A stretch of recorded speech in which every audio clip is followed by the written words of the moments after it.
Our campaign is focused on the entire community. Of course, that's a huge market to claim Ames, and we want everybody in Ames to claim Ames. But we know that we have to do some targeted marketing, and our campaign will focus on students, specifically off-campus students and international students. We know that those are areas where we are going to need some extra attention, and people might need a more customized message. And then also some of our mobile populations, some newcomers to Ames, maybe transient populations that need more assistance and maybe needing a little bit more help understanding the message and the importance of it. We're going to try to use existing events to kick off our Claim Ames campaign, and rather than create our own events, we're going to tag along with some things that are already going on. So please look for us at events such as the Martin Luther King celebration. We'll be at the Kiwanis Pancake Days in February. We'll be at the City of Ames Electric Services Energy Fair in March. We'll be at First Amendment Day on campus in April, and we'll be at the Ames Community School District Spring Conferences. If you have an event you'd like us to participate in, we'd be happy to be there.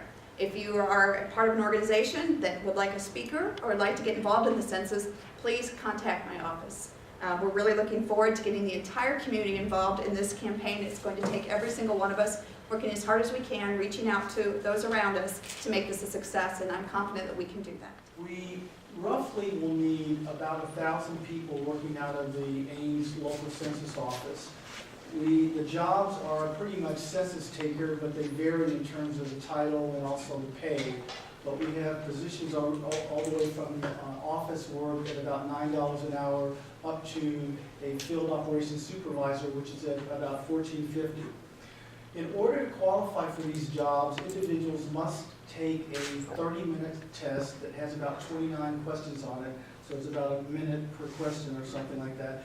Basic skills, just basic information, and if you don't pass it the first time around, you're more than welcome to take it as many times as you'd like.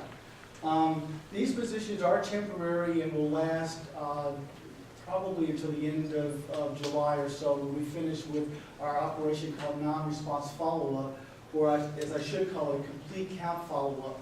That's when we go door to door to make sure that those people who have not returned the questionnaires have returned them.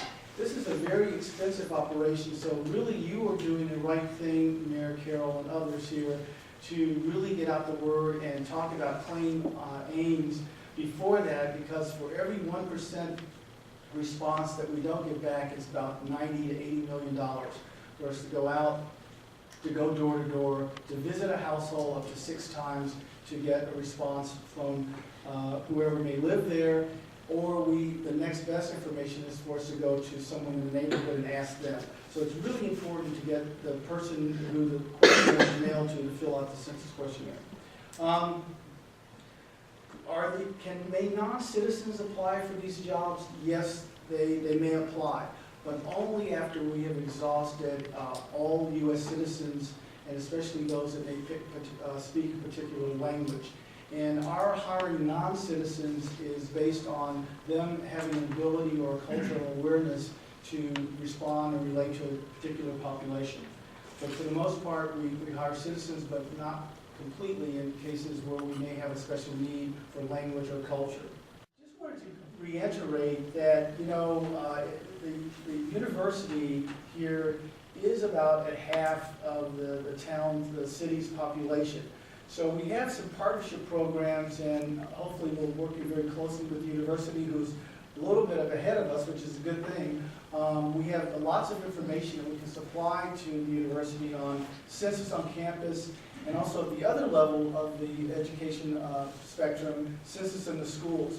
What we find is that with a lot of emerging populations, it's actually the children who are English speakers and who will take the message back home to mom and dad or their caregivers that the census is safe, it's easy, and it's important.